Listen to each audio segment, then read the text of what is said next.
Are you ready? I was born ready.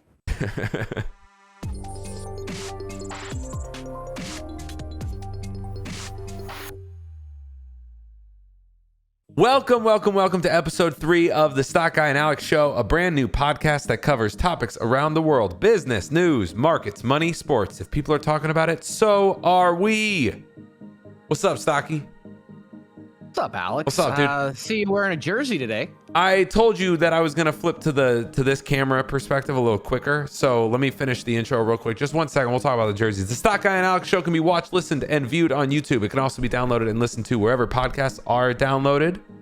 Follow the show on Twitter, Insta, LinkedIn, TikTok, and all the major socials for clips, moments, and information about new episodes. Yeah, it's a real New Jersey. It's Justin Fields. Oh, I thought it represented the amount of Super Bowls you've won in the last 100 years. And so for anyone that's, listening, for everyone that's coming to hang out and support episode 3, we almost just started recording, and I looked over and Stocky had a Jags jersey on. Blake Bortles. Blake Bortles, okay, we are the home of the mean quarterbacks, okay, just throwing it out there. And I was telling you before this started, the funny story behind this is not only is this a knockoff jersey that just says Jags that's kind of glued on here, but my wife and I actually bought jerseys, new jerseys, because I still have my Mark Brunell one from 1996 that I still own. It was after the 2017 season where the Jags should have gone to the Super Bowl. Miles Jack wasn't down, and we were hyped. So my wife and I both bought jerseys. I got Blake Bortles, and she got Jalen Ramsey, and we were pumped for the next season. And then by the end of that season, they were both traded away. So I was like, okay, then the season sucked. It started out great. We lost everything. It went bad. So I was like, okay, they're reconstruction, whatever. Let me get a new jersey. I'm gonna buy another jersey for somebody who's not gonna go. So at the end of that season, I got a Leonard Fournette jersey, and he was traded away. So I just stopped buying jerseys. Also, full disclosure, I bought a Minshew jersey last year. So I have decided that I am not buying any more jerseys of any players I like. So if I don't like a player, I am going to buy their jersey, because every single jersey I have bought for the last 3 years, that player was no longer on the roster next year. So Have you seen how good Fournette's been doing in Tampa, by the way? Like, the dude looks like renewed. They're dead to me when he looks like a renewed running back, man. This guy is running with a purpose. He is fantasy relevant. Let me ask you Must something. start in all formats. If you went from playing to the Jaguars to somewhere else, wouldn't you be renewed? I like the Jaguars, bro. I've always liked the Jaguars. I love my Jags, but I'm just saying that, that the Tom Coughlin locker room did not go well. But I don't get it about Jacksonville. And listen, we're not intending to just like make this whole episode about sports podcast. This is not a sports podcast. But here's what I don't understand about Jacksonville is Jacksonville should be a relatively easier city and franchise to turn into a success, because you don't have the big pressures and the big media market of a New York or a Chicago or an LA. Everyone's just calling for your job the second that you fail, either head coach, quarterback, whatever. I mean, it's for all intents and purposes, it's got the sense and feel of a college market, which is why see, this is what you're missing. Okay, the biggest advantage to playing in Florida is taxes, right? These guys, like, for example, if you get drafted by the Chargers, you're paying an ungodly amount of taxes off your $100 million contract. You're saving about $20 million by going to Florida. But that's a positive. Here's the negative about Jacksonville is because it's a small market, it hurts your future prospects. And I'll tell you why. When you have a small market team that doesn't get a lot of play time, doesn't get a lot of that, you don't get Pro Bowl votes, you don't get Hall of Fame votes. Just to give you an idea, Fred Taylor, for love him or hate him, Fred Taylor at one point after he stopped playing was number 15 all-time rushing. He was above Tiki Barber, those guys, right? And he will never, ever, ever, even with all of his injuries, never get a hint at the Hall of Fame. Jimmy Smith will never get a hint. Tony Baselli will never get into the Hall of Fame. And there's guys that have played there that are amazing who will never got a Pro Bowl because it's a small market team. So why would you want to go somewhere and stay there if you're going to be, a nobody or never get that, recognition to get those bigger contracts? I mean, that's a good point, but also I'm just more like trying to say like it's a relatively pressure-free environment, as pressure-free as an NFL franchise comes. It's a $1 billion franchise, right? One of 32. It's gonna have its pressures, but I mean, come on, Jacksonville. It's the third biggest team in the state. Like, I mean, there's 2 other teams in the state Only that have 3 teams. It's the 3rd biggest. There's only 3. That's my point, is that it's 3 of 3. It should be relatively pressure free. But Urban Meyer says Jacksonville Jaguars emotional locker room after win in London comparable to college football titles. And this I mean, listen, Urban Meyer, let's get off this topic because we're going to spend too long on here. No, but Urban's relevant, man. Urban's good right now. Okay, Urban, you know what? I hate everything about Urban Meyer in so many ways in his personal life.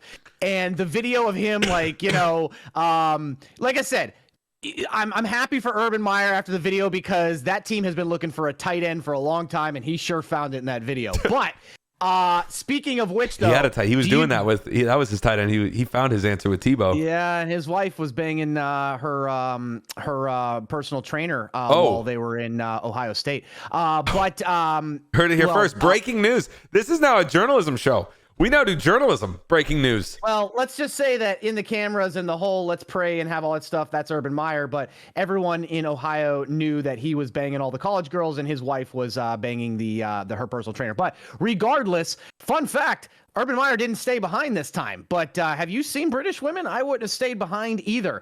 Buzzing! And with that, welcome to episode 3, ladies and gentlemen. It is good to have you here. Thank you guys so much. Sorry for the long football intro if you guys are not here for that. But it is good to be back. We're a little delayed this time because Stocky had to take his wife and kid on a much-needed downtime break. But, you know, listen, over the last month, you know, it's been crazy in the markets and everything. But you know who it hasn't been bad for the last couple months? Any guesses? He's on the screen. You might as well just say it out loud. Elon Musk, ladies and gentlemen. Elon Musk says that he's sending Jeff Bezos a silver medal and a giant statue of the number 2 after surpassing him again to become the world's richest person. Look at these guys, man. Look at these guys. Like, this is exactly what you would look like all day if you were top 2 richest. Just freaking. I mean, the funny thing is that as they've gotten richer, Bezos has lost hair and Elon Musk has gained hair.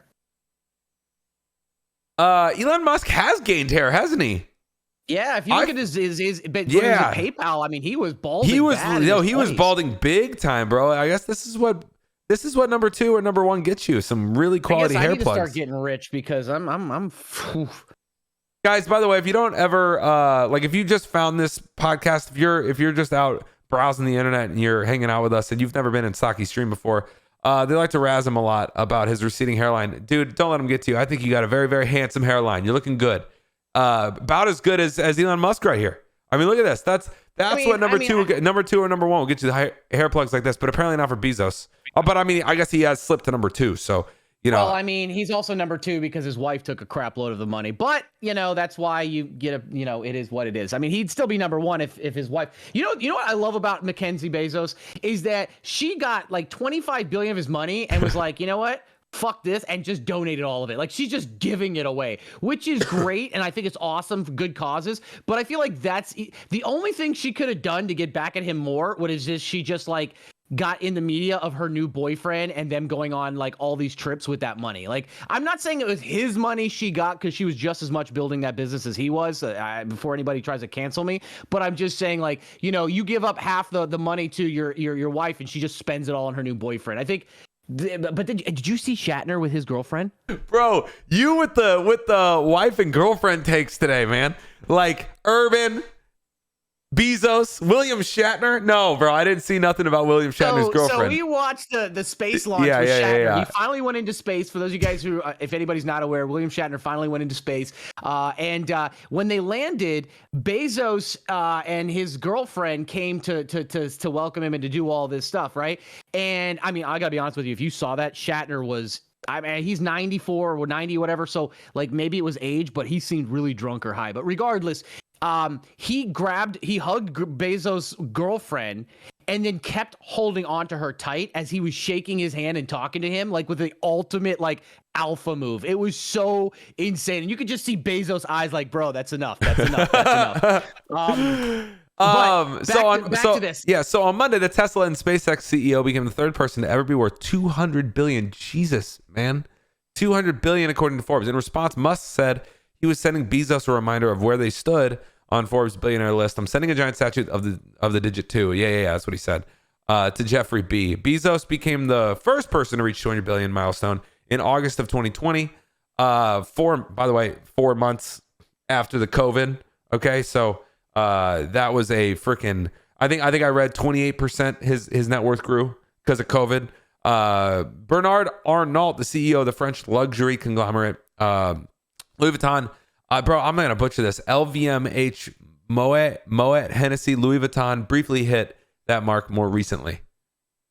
Yeah, he's a quiet, rich guy out there. He's always like number 2, whatever, like that. He's always just kind of like out there. Him and his family. What were you just saying though before we were live? You were just saying something about that I thought was interesting because like everyone loves to talk about Bezos. Everyone loves to talk about Elon Musk. They're like obviously like the business tycoons of our day. They're like Rockefeller, JP Morgan. You know what I mean? They're Carnegie. They're Vanderbilt. Everyone loves to talk about them.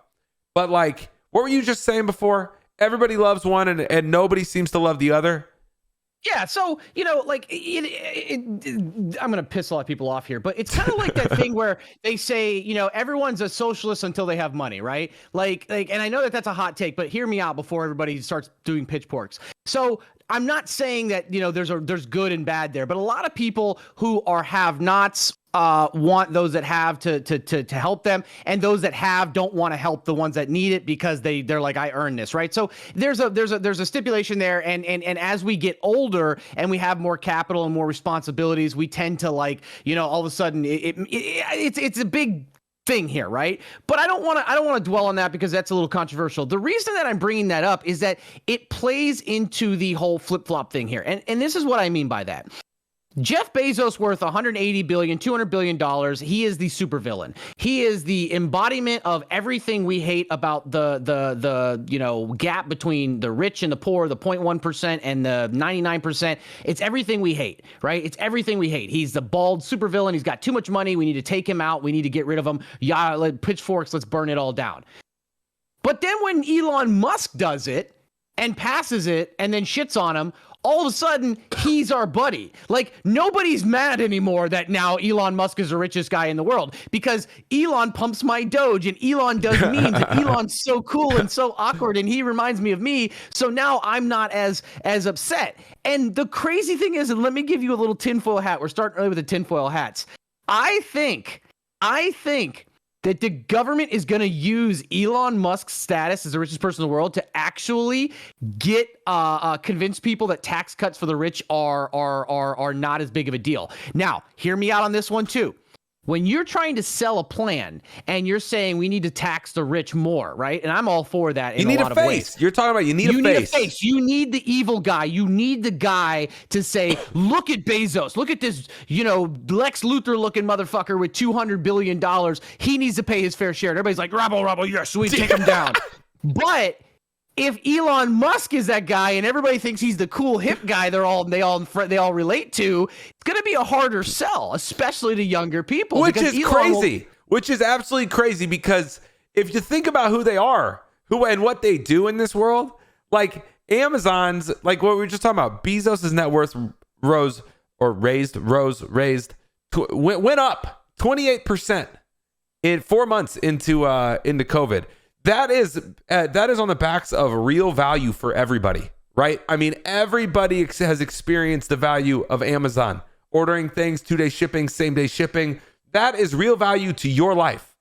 The ease of access. Voluntarily gave him their money is what you're getting right. At. The ease of access to that platform and what it has brought to all of our lives has been really tangible. That's a real felt thing in all of our lives. Whereas Elon Musk, unless you're driving around in a Tesla, which there's a lot of us. I mean, not me. I don't have one, but there's a lot of people. Oh. There's a lot of people that are driving around in Teslas.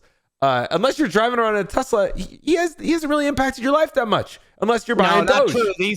Half the people listen to this either own Dogecoin or Shibu Inu, and they're gonna. Real quick before we move on, why do you say Bezos? What do you say? Bezos. Jeff Bezos. You keep saying Bezos. I don't know, man, because I'm not that smart. I just read B and E, so I say B. It's Bezos, Jeff Bezos. Thank you. You always say Bezos. Go ahead. I'm like, what the? Go ahead with Okay. with your hoity-toity pronunciation. Raise your finger. No, Raise your one with pinky. the Do it all. hoity-toity, like I'm everyone just else reading says, you're words. like, I'm just reading words. Jeff Bezos. B-E. What is that word? Bezos. Okay, there you go. There you go with your little accent. B-E-E, maybe. There you go with your little accent again. But listen, here's the thing, though. This is going to cause a lot of controversy when I say it, because the people who are that hate it anyways are going to be like, that's bullshit. I hate both of them. The ones who love them are be like, don't hate on my favorite guy in the world. It is what it is. But it does open up that conversation of the wealth gap.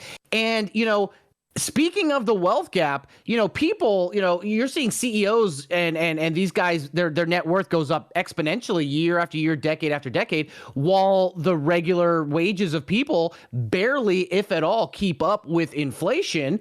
And minimum wage has been stagnant for 20 years. And something that's leading to something. A lot of people are starting to sit back and say, you know what? I'm done with this. I'm done making shit money for a lot of work and getting absolutely nothing in return. And you know what? I'm just not going to work anymore. I see all these other businesses and all these other companies that are incentivizing and paying double what they used to pay, giving out college, giving out benefits, health, and everything like that. Screw this. I'm either going to leave my job and go to one of those, or I'm just going to walk away from my job and reevaluate my life. Americans quit their jobs at a record pace in August, is what Stocky's talking about. An article on AP News that was shared a week ago says one reason America's employers are having trouble filling jobs was starkly illustrated in a report Tuesday. Americans are quitting in droves. The Labor Department said that quits jumped to 4.3 million in August, the highest on records, dating back to December of 2000 and up from 4 million in July. That's equivalent to nearly 3% of the workforce. Hiring also slowed in August, the report showed, and the number of jobs available fell to 10.4 million from a record high of 11.1 million the previous month. People are just, I don't know what it is, man. I think they might have gotten a taste of that, your monthly checks from the government or whatever, but people are checking out right now, man. And you're seeing it all over the place. You try to go, like for me, there's a Jersey Mike's close to me. It's never open at night anymore because they don't have enough people to fill the jobs. They don't have enough people to work there. Yeah, and there's a lot of factors here. I think if you actually look at those numbers, it's been about 4 million people a month every month since April. And if this trend continues, there's about 20 to 30% of the under 45 workforce that might be out of the workforce at this point. I don't think it gets that much, and it scares me because the Federal Reserve is looking to taper based on this, and that could affect the economy big time. But, there's a lot of factors. I think a lot of the factors are, number one, people, like you said, there is a number of people that were getting those unemployment checks enhanced and still getting regular unemployment checks. But when the enhanced unemployment ended, we didn't see a bunch of people rush back to work. So I think that there is a number that did that, are doing that, but I think that there's other things going involved. And I think part of it is, seeing the fact that more and more people are walking away, which leads to, desperation by these companies, and they're paying more. So people are like, well, I'll just stay out until the pay keeps going up. But the thing is, though, is that a lot of these businesses are raising it and still not getting any money. And now you might say, well, they need to raise it more, or maybe people have found that they don't need to, or that COVID has brought them a new revolution in enlightenment among people of what really matters to them. I mean, think about how many people stayed home, worked from home, or were out of work and got to spend time with their kids and families. Well, this article says the jump in quits strongly suggests that fear of the Delta variant is partly responsible for the shortfall in workers. In addition to driving quits, fear of the disease probably caused plenty of those out of work to not look for or take jobs. So, like, obviously, there's the. I think that's BS. That's BS, because if that was the case, we would have plateaued, and we would, with all the people getting vaccinated and everything, we would have seen that start to reverse, and it's not. It's actually accelerating. So I think that that's a BS reason. I think that there's a lot of reasons to it. I mean, like I said, working at home, being with family, also a lot of people out there, and this is something that we also touched on, and I want to get to it. But also, it's even happening in other countries. China has this new thing where it's called, I forgot the translation, but it's called lay flat. And it's where younger generation people are like, you know what, we're tired of overworking and filling consumerism and doing all this. And they're just not working, or they're doing gig work, or they're doing part-time work. And that's one of the reasons why the government's actually banned video game playing for a lot of period of time. They're trying to combat this because, let's be honest, China is our global warehouse. So we're seeing many things, many factors going into this. And like I said, it's all speculation. I think a lot of it is people just saying, you know what, I don't want to live that grind anymore. And I think that this has shown me that I can do it differently. And we're seeing the van life movement. Have you heard about this? The van life. You were just talking to me about this. I was going to say something else about number of jobs, but if we're going to van life, we're going to van life. No, if we're going to talk number of jobs, let's put it this way. This is why I'm giving you this number of this, because here's the thing. 4 million people a month are leaving the workforce for 6 months, okay? You're talking about 10% of the workforce. But unemployment rate is going down. Now, for those of you guys who are listening who aren't really familiar with this, you're like, wait a second, Stocky, that doesn't make any sense. How the hell is 18 million people walking away from the job market, but unemployment's going down? That doesn't make any sense to me. Shouldn't it be going up? That's the kicker. So just so you're aware, the unemployment rate is actually factored only by people who are actively seeking for work. That means that means those people are quitting and they're done. They're like, I'm not working. They've left the workforce. They're not even in search of another job. And it's not even search. This AP News article says nearly 900,000 people left jobs at restaurants, bars, and hotels in August. That's up 21% from July. And quits by retail workers rose 6%. I mean, you're talking about, I think we talked about this over the weekend when you and I think we talked on the phone or something like that. We were talking about how like those consumer facing jobs, those service industry jobs they're like the hardest ones, man. Those are like the kick in the dick. Have you ever worked in those? Absolutely. I worked at GameStop and I worked at a clothing store at the mall for 4 years. And like there you go. You'd work on like Black Friday or whatever, and like you would see how the humans on the other side, like if you're checking someone out or you're helping them find like merchandise, you would see in their eyes that they did not. Like a percentage of the people didn't even value you as a human in that moment. They were just like, no. Like you're here to serve me and that's it. And like, it's rough, bro. Like, I'm not saying that, you know, everybody needs to be, you know, it needs to be rainbows and unicorns and everything all the time. But I mean, like definitely treat people with respect. And it's hard. It's hard to work in those environments, in those sectors, because there's so many people that don't, you know what I mean? There's so many people that don't. Now jobs are hard. And you stick it out. I mean, that's why I worked there for 4 years. But I mean, you get, after a while, you're kind of like, man, I'm eager to move on. You know what I mean? I'm eager to do something else. And that's what these people are doing. They're moving on and they're just eager to do something else. Obviously, service industry and retail are the ones that got hit the hardest. Hot take real quick before we go. Hot take, if Stocky ever runs for president, I know that this is totalitarian, but I'm going to go to a vote. And that is that, you know how in Israel, they require you to do 2 years of military service? Yeah, I've heard this. I feel like everybody should have 2 years mandatory retail experience in America. Yeah. Because I'll tell you what, as somebody who worked in hospitality, I worked in restaurants when I was younger. And then as I got older, I started as a bellman to a front desk to concierge to manager in hotels. And you know something? My wife's always like, why are you so nice to everybody? I'm like, because I know that these people are getting crapped on. I mean, I was just renting a car this past weekend and I had to wait an hour for the car to show up. And the guy was like super apologetic and stuff like that. I was like, dude, it's cool. I was like, listen, you know, you're just here trying to make this work as much as possible. Somebody brought the car late. You're trying to clean it to flip it around. I'm not upset at you. You know, it's inconveniencing me, but I know it's not your fault. So I don't want you to think I'm mad at you. You know, I mean, you're doing a great job, because it's just, I've been there. I know what it's like to try to check somebody in at 9 p.m. at night when check-in's at 3 and the room's still not ready and they've got a crying kid and you're the only one. You know what I mean? Like, it is what it is. Well, especially now during COVID. First off, you need to get an app where you can like pre-book that stuff. You know what I mean? Just get yourself an app. That doesn't matter if you have, imagine people quitting. Everybody's quitting right now, so it's even worse for the people who are staying there. I mean, nurses. Yeah, I know, but as an aside, just as an aside, you need to get an app, and I guarantee you didn't book through an app or whatever. Get it; it's easier. Quality of life goes up. You know what I mean? Get yourself an app. With what time your room is clean. Get yourself an app. No, it doesn't. But no. Just quit and live in a van. That's all you should do. Just quit and live in a van, because the van life trend has reached Florida. Here are a few people who have embraced it. There's this article on WFT.org. That talks about this new, I don't know much about what's going on. I'm not in Florida. You're in Florida, you know? So, I mean, like, are there just people driving around in vans, living in vans? Is this where the workforce is going? Living in vans? Yes, and it's genius. Think about it. Obviously, just put it this way. So you are a person who you're young, you're single, or you got a girlfriend or boyfriend, or both, whatever you're into, and you got laid off, right? And you're getting your unemployment checks, or you're getting your benefits or whatnot. And, you're like, hey, I've always been passionate. I'm working in programming or in IT, but I've always been passionate about doing X, Y, Z, whatever it is, right? And you're like, I can't make a living doing this, but I enjoy it and I can make a few bucks on the side.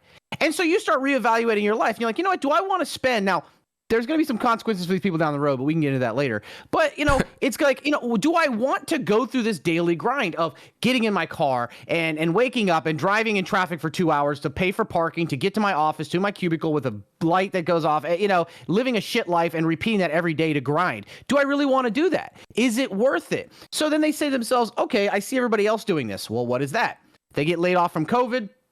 They get their money, they do whatever, and they say, I could do gig work on the side. I could develop a website. I could deliver some food, do some Uber driving. I could do whatever, make a few bucks here and there, enjoy what I'm doing if it's a passion project, and make enough money to survive off of. Well, how do you survive? Rent's going up, housing market's going up, everything is out of your price. So what could you possibly do? Well, think of yourself, go back to when you were 24 years old. And let me give you a scenario real quick. Okay. 24-year-old Alex. Hey, Alex, you know how you're working, grinding at this retail job for $12 an hour, getting yelled at, and you never seem to be getting ahead, and your rent is, you don't have any money, and you whatever.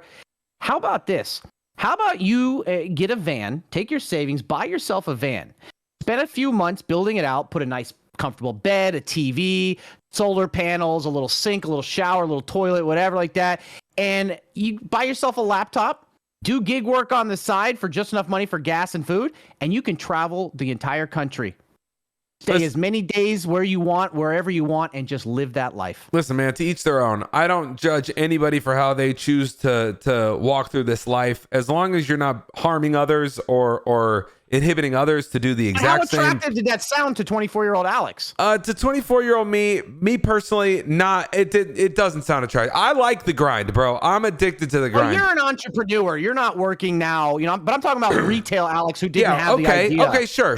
A retail Alex, let's talk about, I mean, that sounds way better than going, you know what I mean, than working at the mall. I mean, that sounds way better than having to deal with people that don't want to even just, be nice to you for a second. Of course, that sounds way better. But I mean, like I said, I'm not going to judge anybody for how they choose to live life like this. I just feel like, man, that is your 20s, man, that is a critical decade to choose to invest, your time that way.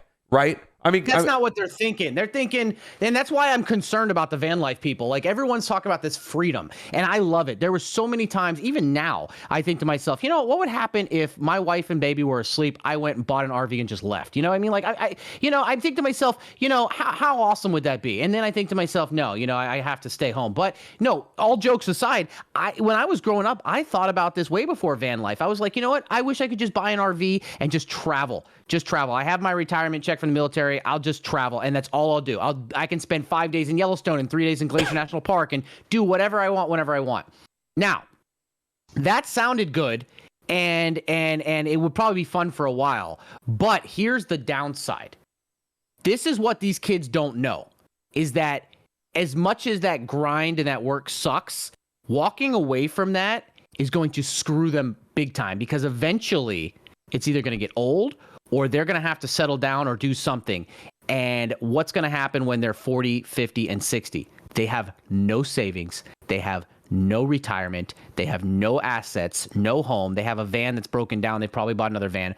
What's their plan then? Are they going to live in a van down by the river? It's kind of like the idea of you're robbing from Peter to pay Paul, except you're robbing Peter in this situation is future you, and Paul is you now. Like, you're robbing from your future self to give yourself all of this, whatever, this specific style of living that you're looking for now. This says it's not even affordable, though, because look at gas prices, look at food prices. This article that we're looking at right here says that this person, Shaddai Ensley, and whatever. This article goes in and tells the stories of a few people that are doing this. This is a trend that Stocky pointed out, so it's obviously an interesting trend. But this person says, this Ensley says, I'm living my best life and I'm still under the poverty line. Money doesn't buy you happiness. In no way, shape, or form does money buy you happiness. Like your value. I disagree. Your values in life. You derive happiness from your values in life. You know. No, I disagree. I think that money buys you time. Okay, and which you get to invest into your values. Okay, regardless of what you do with that time and convenience is up to you. But the lack of stress by not worrying about paying your bills and stuff like that, that's the first level of money, comfortability, right? Then it's buying you time and and convenience. For example, if I don't have to go, like my grandfather said something to me a long time ago when I was a little kid. He worked 30 years, got his pension, and I always saw him somebody mow the grass. And I said to him when I was a little kid, I said, "Granddad, why don't you mow the grass yourself?" He said, "Why would I do it myself when I could pay someone else to do it for me?" And he spent that time writing his books and doing his passion projects and relaxing and going out and doing what he wanted to do. So I hate the idea. It's true that money doesn't buy happiness, but money gives you the freedom to explore what makes you happy and have time to do it. Because it's you a can broad get more stroke. money. You can't get time back. Sure, it's a broad stroke. It's a very, very general comment, and there's like nuance to that conversation. Maybe it's because I was so poor for so many years that like like for example, I have money now, but my stress level's still through the roof because I do it to myself. But speaking of van life and living van life, it's really about, if you are going to travel with somebody, it's really about knowing the person you're going to travel with, because just like getting married, I think that everyone I think there should be a rule for people, like not like, actually enforced, but a rule where before you get married to somebody, you have to live with them for a year, because you don't truly know somebody until you're in a confined space with them for an extended period of time. And speaking of the van life and people and stuff like that, are you up to date on this Gabby Petito case? You're gonna have to lead us through this one, because I don't spend a lot of time listening. And guys, I was telling Stocky offline, like I don't spend a lot of time listening to stories like the Gabby Petito case. I mean, I mean, my heart is always with the family. It's with the victim. It's with, I always think about how bad that must be. Like life right now is so dark and so gloomy for that family. And so I don't spend a lot of time, thinking about it or reading articles on it. I always think private life is private life, but there's obviously been some updates as to what's been going on there. The boyfriend is missing, right? Yeah, and just to let you know, I agree with you. It sucks that it's in the spotlight, but at the same time, if it wasn't for the spotlight, they probably never would have known what happened to her, and it probably would have actually been worse for the family in some ways. But yeah, so just to give you a little TLDR, I didn't keep up with this. I still don't keep up with it on a regular, but my wife and all her girlfriends are Sherlock Holmes right now. They're all trying to solve this case. They have been they're glued to the updates. Everybody wants to find the boyfriend. So long story short, this girl, Gabby, and her boyfriend, Brandon, were doing the whole van life. They were living it. They were documenting it. And then, they had a small following, but it gained traction when he came back to Florida without her. And that is what kicked it all off. He came back without her. Where did she go? And there was a big hunt. It was all over the news. There was some body cam leaked of them having arguments and whatnot. And then, apparently, they ended up finding her. They found her remains in the desert. Now, it does turn out that based on the coroner's report that it was by strangulation, but because they have very, very tight laws there, they're not going to release any more details. But the big part of the case now is that he came back. He's a person of interest, so he's not actually a suspect yet, but he's a person of interest. But the way it's kind of like how Al Capone, right? Like Al Capone did all this crazy stuff, but he got taken down by tax evasion, right? Like that was how he got taken down. And in this case, he's wanted for fraudulently using a debit card. He's not actually wanted for her because he's a person of interest because they don't have the evidence. So he ends up going on a camping trip with his family in a nature reserve here in Florida. They come back without him. He's gone. He's been missing for 2 months now. So that's where we're at with this. I mean, this article is talking about, his name's Brian Laundrie. Yeah. I mean, this article is talking about parents go on lengthy errand run in Florida. This is an update from 5 hours ago.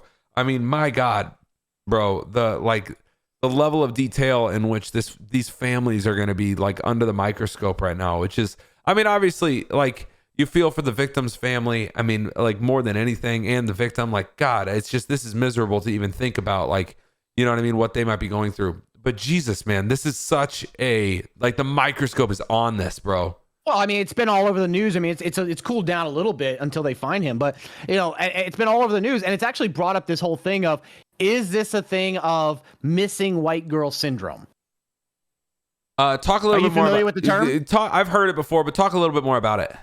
All right, so there's hundreds of thousands of people that go missing every year. And it used to be worse in the 80s, and now people disappear on purpose. Some people die. Some people get kidnapped and put into trafficking. It's horrible. But the thing is that very rarely does a missing person capture national and international attention.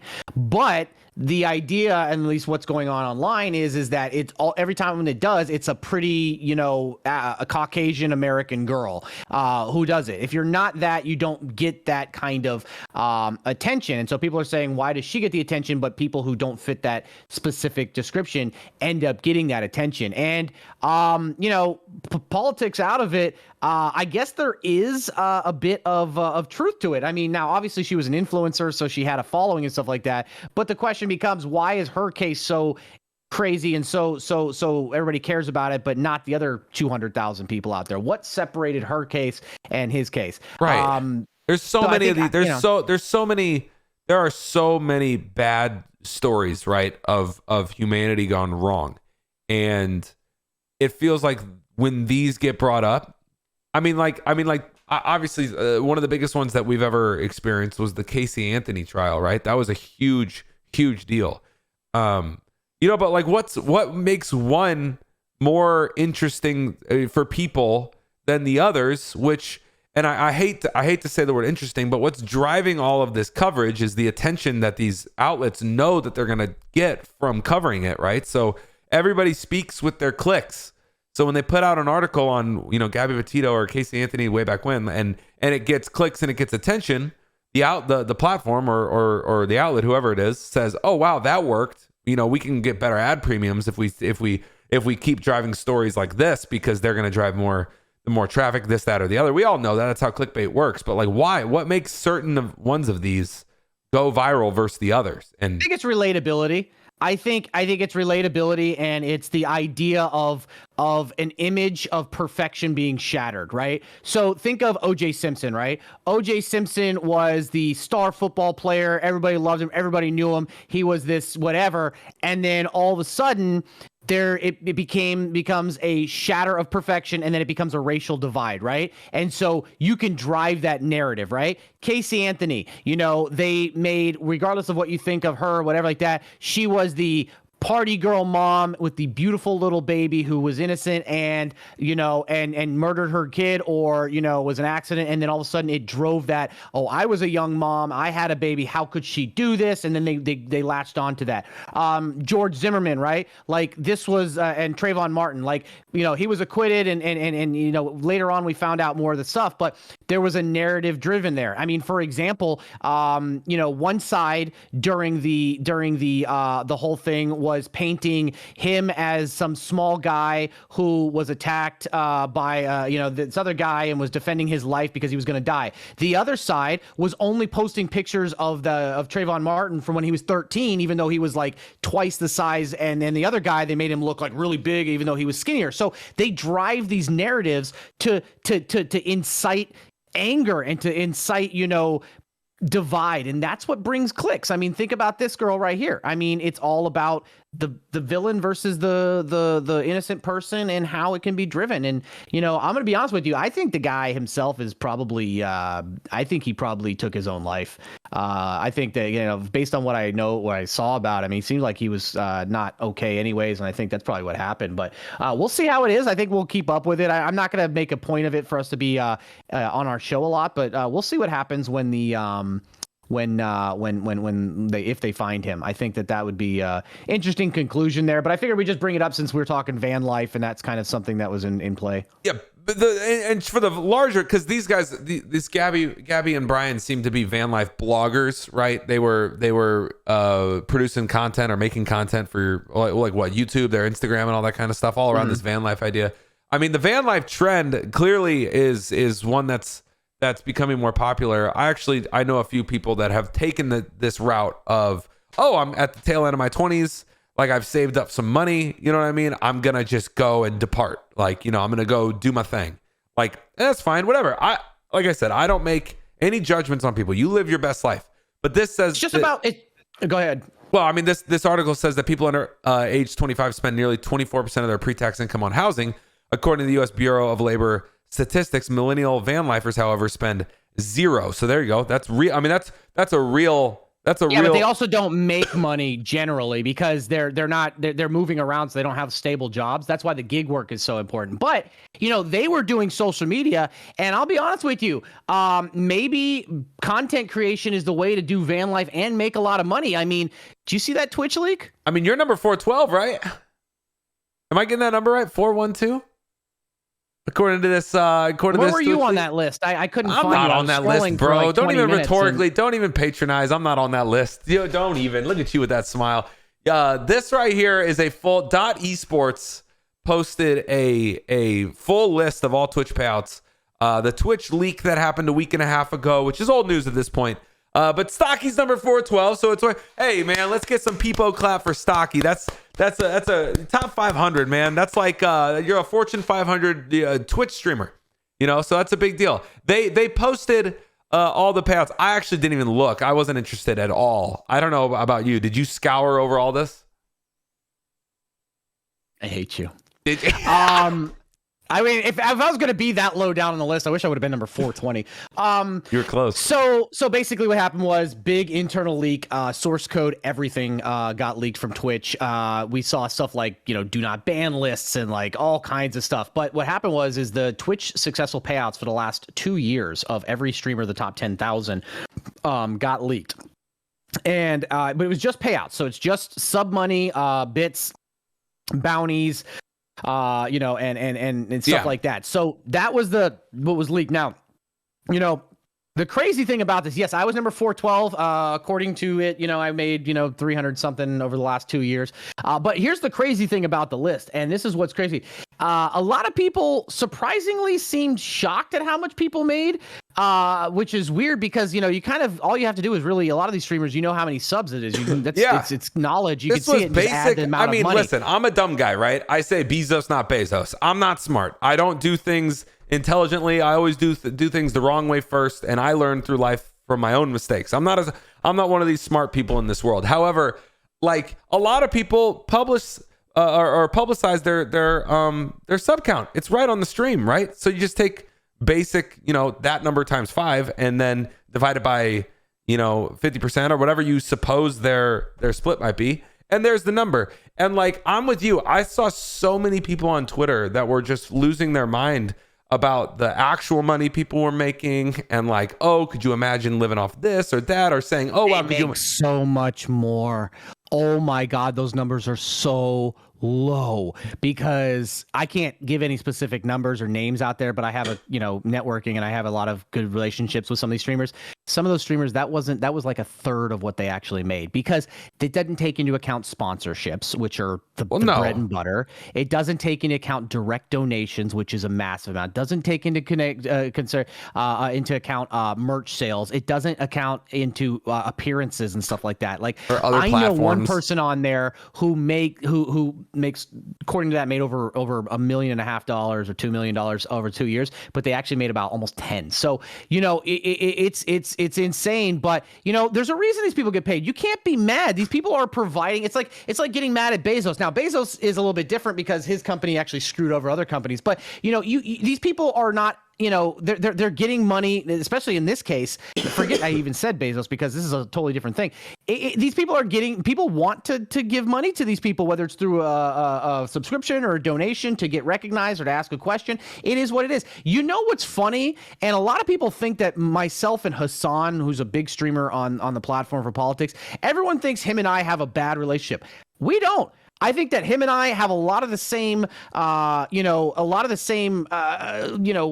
that we want to see, and changes and end goals. I think we just have different ways of getting there, or ways of looking at it. We disagree on a lot of things, but he is what he is. And there's all these people that are saying, oh, this guy preaches socialism and whatnot, yet he's taken all this money, he makes all this money, buys a $3 million house. This is bullshit. How can you not distribute the wealth and stuff like that? And I think to myself, I'm not a fan of socialism. Every time I've seen socialism or communism in history, it's failed, and everybody's going to be like, well, it's not been done right. Well, nothing's ever been done right. It's always run by people. People screw up things. But here's the thing. There's nothing about a socialist, whatever, that says you can't make money in, like I said, I disagree, because true socialism, he wouldn't be making that money, would be redistributed, or people wouldn't be allowed to give that much, whatever. But the guy's not forcing anybody. He's not coercing anybody. He's not hurting anybody. People are willingly and voluntarily giving this man money in appreciation for his content. And I don't see how people can be mad at that. Listen, man, I'm just a market guy. I in my 31 years of being on this planet, the one thing I do know is that the market will always bear what you're worth, or what your services are worth, right? I mean, if you put something out for sale and someone buys it, it was worth that much. And that's the market. And I mean, is it perfect? Maybe not. But is it, are we going to bring up government subsidies here? No, I'm not worried about government subsidies, and I'm not worried about socialism or anything like that. I'm just more speaking generally. Adam Smith, the invisible hand, it's always like a lot of people give a hard time to athletes, right, for making, however much they make. I think the minimum contract, the veteran minimum, I might be wrong on this, but I think it's somewhere around $600K in the NFL.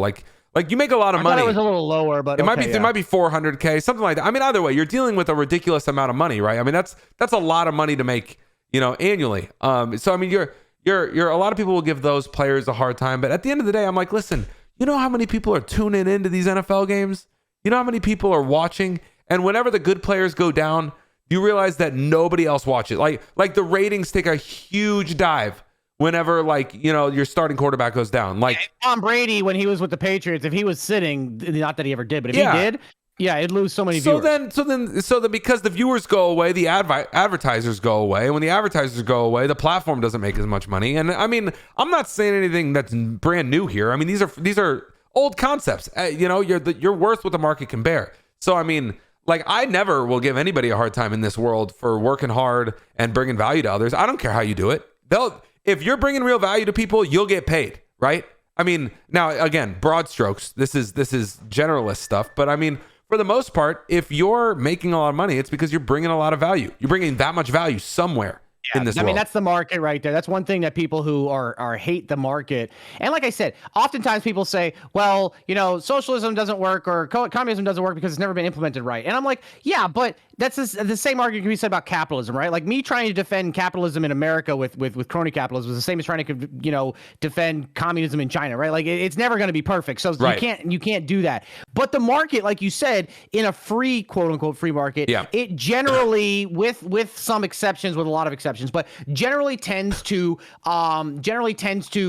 bring that value to things of value, right? Like, for example, imagine if somebody said, well, the top 500 streamers on Twitch have too many viewers. We need to forcibly spread that out equally among all streamers. Well, there's 9 million streamers, 57 million viewers, so now everyone's going to have 40 views and nobody makes money, but everyone's equal, right? So the market doesn't do that. Sure, the top heavy, the rich get richer, the bigger streamers get more viewers and continue to get bigger. It seems unfair, but they're the ones driving in the views, and they're that big for a reason. There's a reason why I had an interview with Sushi Dragon today, and I talked about it. He was on YouTube. It didn't work out, and he left, went back to grinding as a retail work and working at Ross before he discovered Twitch. He realized that it wasn't going to work out. How many streamers out there have been streaming for 3 years to 2 people and are like, well, just keep going. I'm going to happen one day. No, if you haven't started increasing since then, your content is shit. I'm sorry. It doesn't mean that your content is always going to be shit, but maybe you need to change it. Maybe you need a different platform. Maybe you need a different game. Maybe you need a different outlet. The best always wins in the market.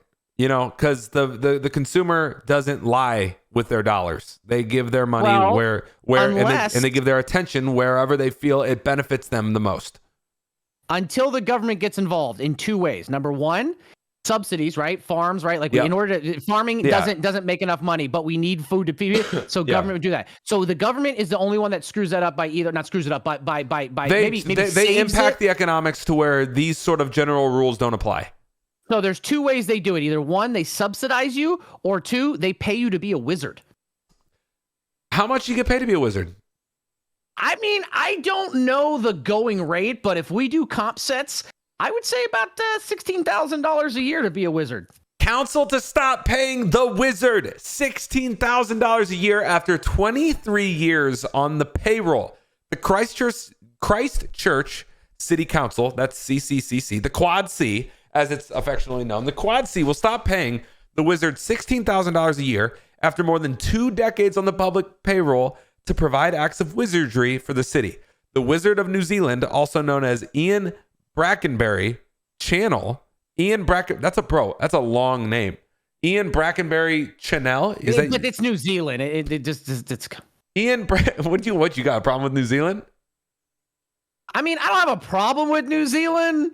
Let's not go Listen, there. New Zealand is the place where you can go and like you can see the Hobbit hole that they filmed in Lord of the Rings. That's the first thing people think. They think New Zealand. They think of 2 things: Lord of the Rings and banging sheep. That's it. Well, listen. I don't know nothing about no banging sheep, but I can tell you about New Zealand. From what I know, is that they don't really just let anybody in. They're pretty selective on what's going on there in New Zealand. You can't just live there if you want to live there. Wait.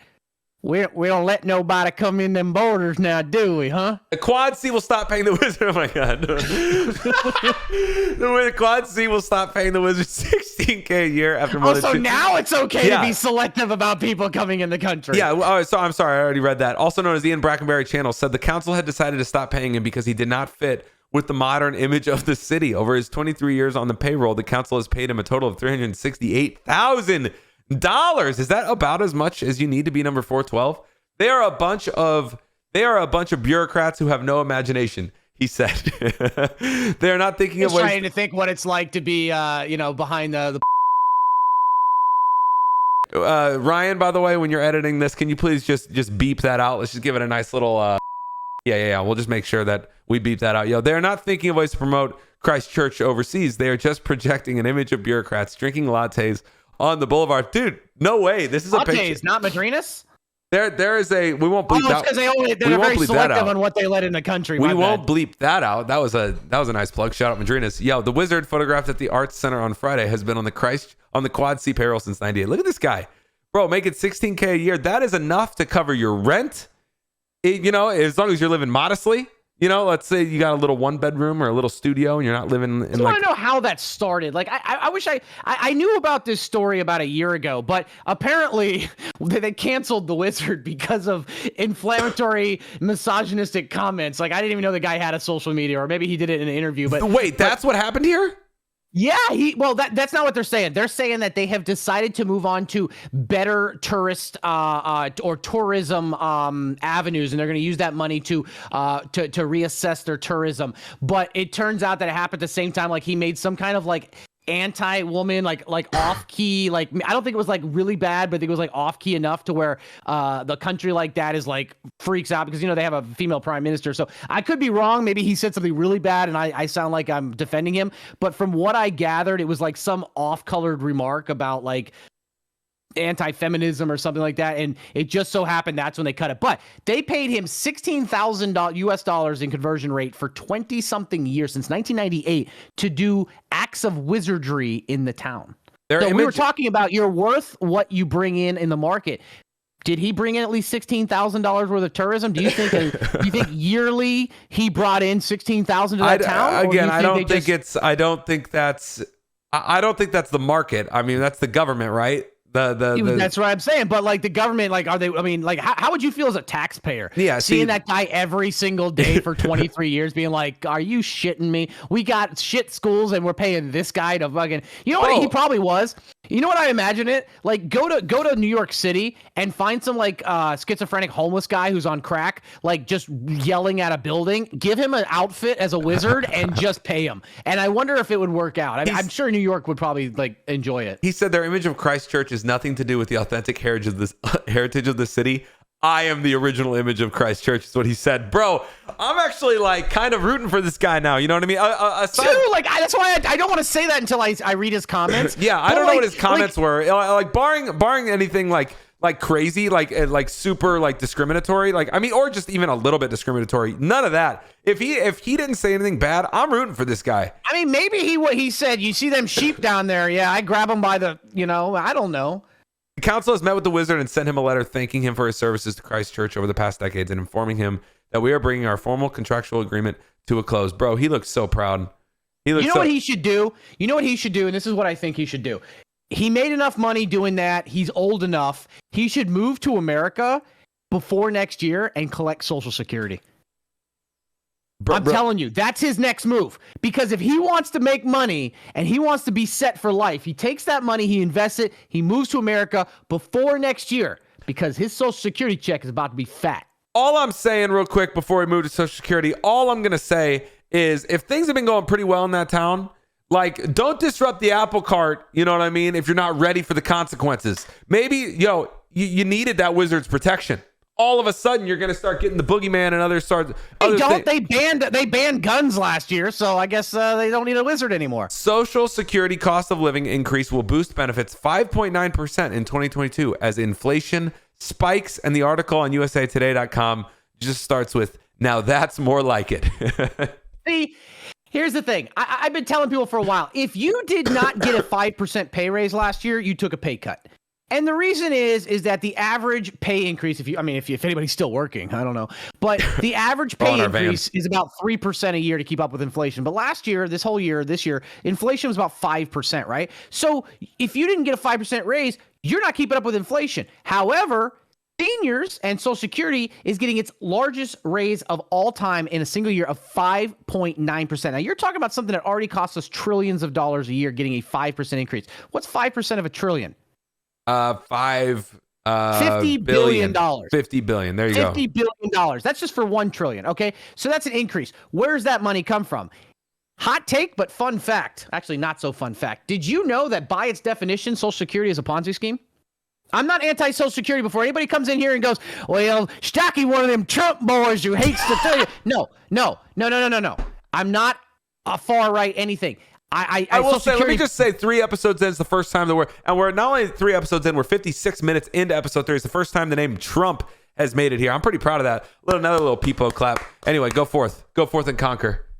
I just love how my jersey's from China or some other country and yours has a Nike swoosh on it. Both from China. Yours just costs more. All right, so here you go. Zing!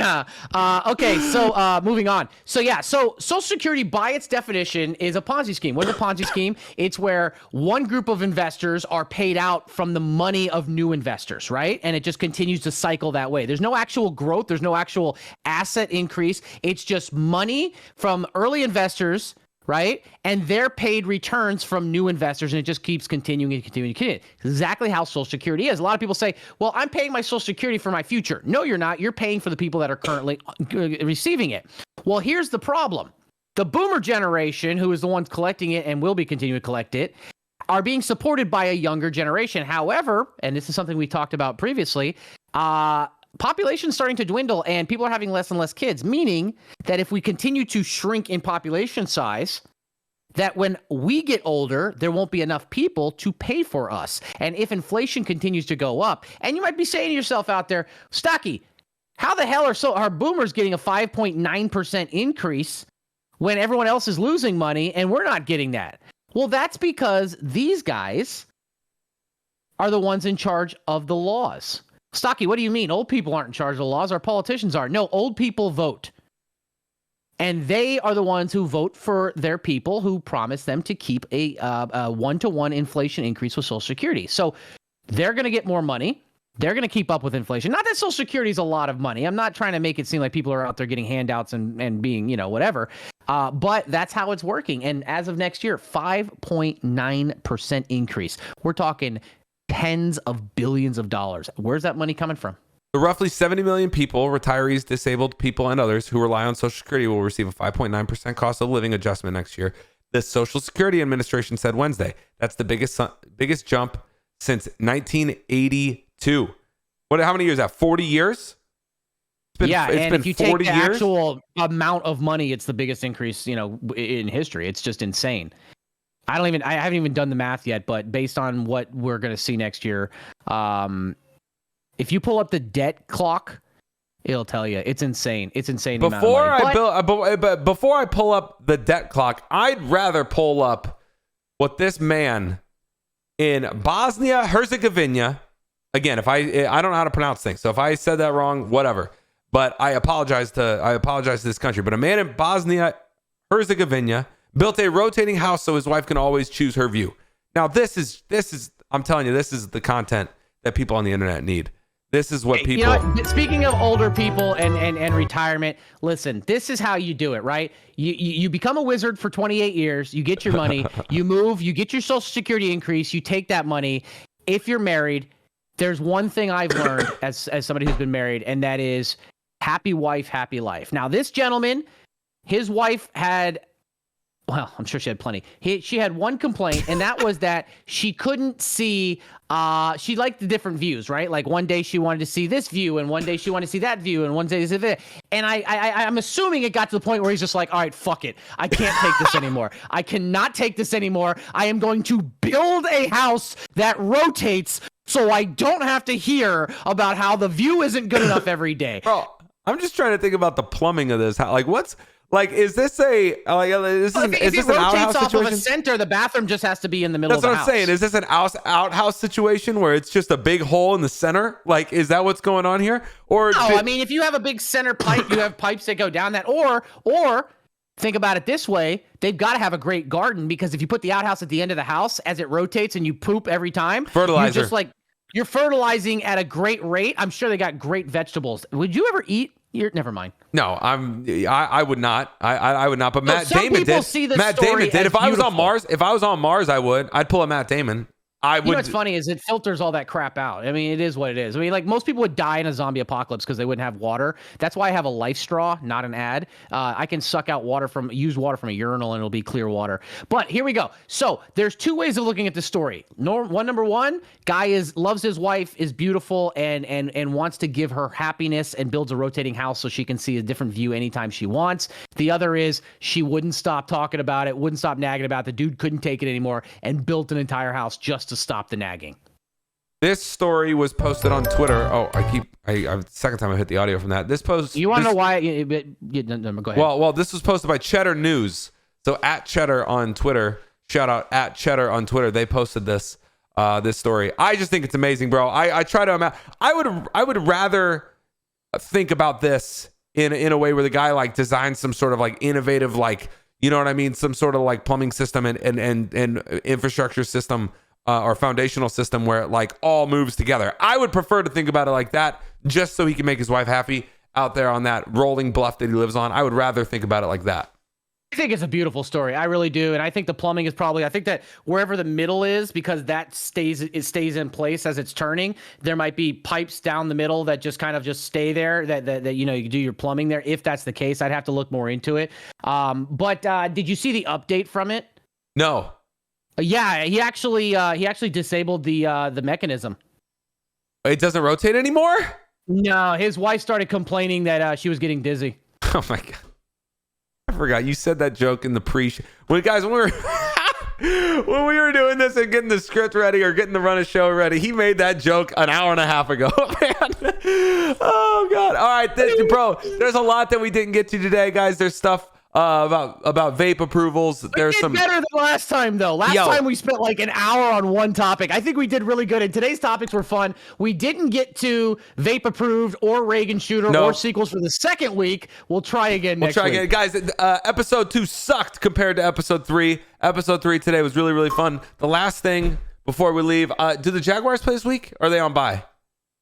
I think we're bye this week. And you guys are going to do good this week. You're not playing against Aaron Rodgers again, right? No. Oh my God, bro. We're just happen to be playing against Tom Brady this week. The only thing that's worse. So this week, imagine being the Bills and again seeing Tom Brady leave the Patriots. I think they went.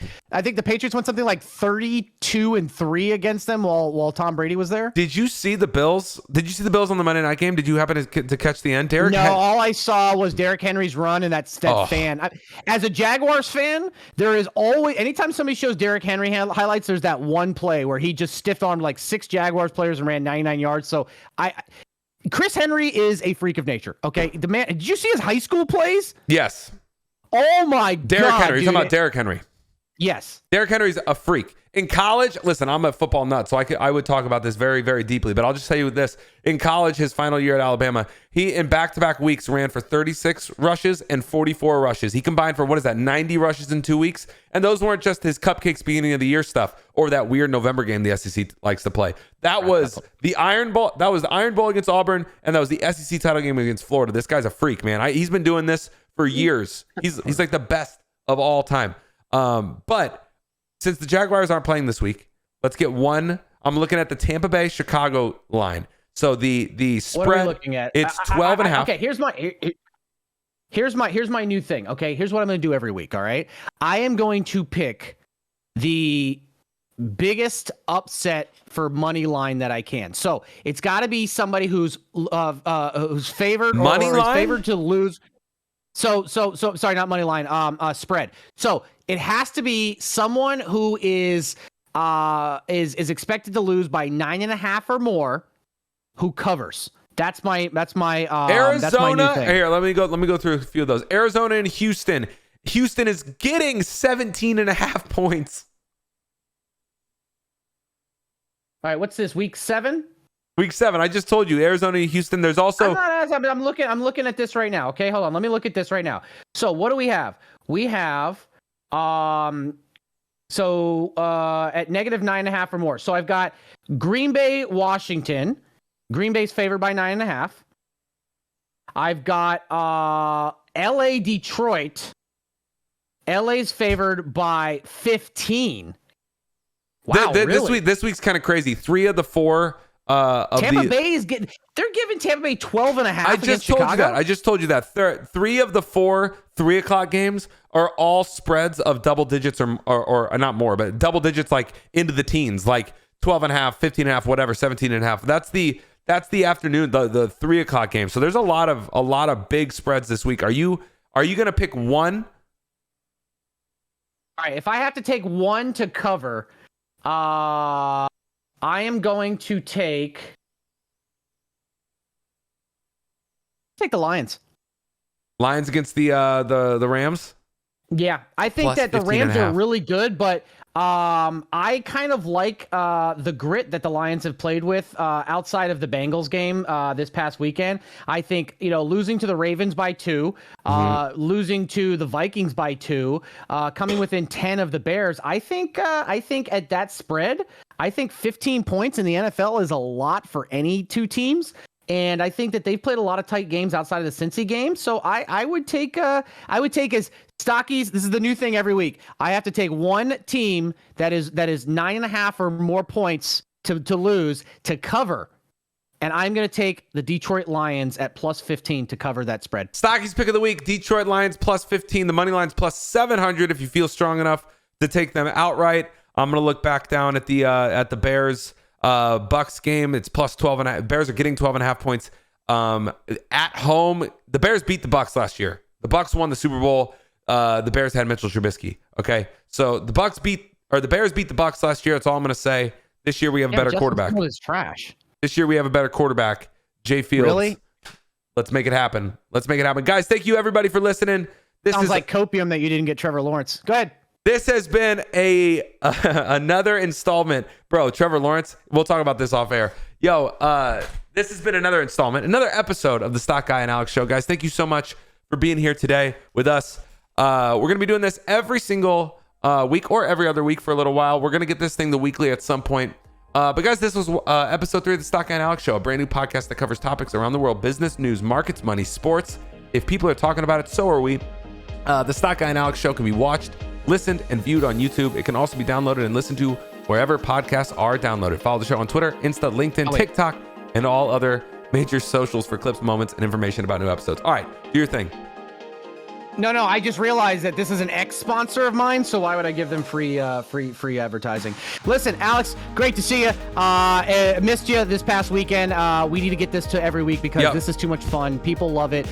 This is great, and I'm gonna reach out to my contacts at Bleep it out, show. Ryan. So, make sure you bleep bleep that out. I will. I'll see you. I guess this weekend, right, or the next weekend. Or the next week. We'll figure it out. We'll find a date. We'll find a time. One love, my man. And everybody, thank you all for listening. And go follow Stocky on Twitch, Twitter, all the things. Pop in the morning to both his stream and mine. Come say hi if you're finding us on YouTube or Instagram or wherever. Guys, thank you all for supporting the show. Excited for episode 3 to be out for you guys. And this is going to be the race for 100. The race to 100 episodes. We're 3 in right now. One love. Guys, everybody, enjoy your week.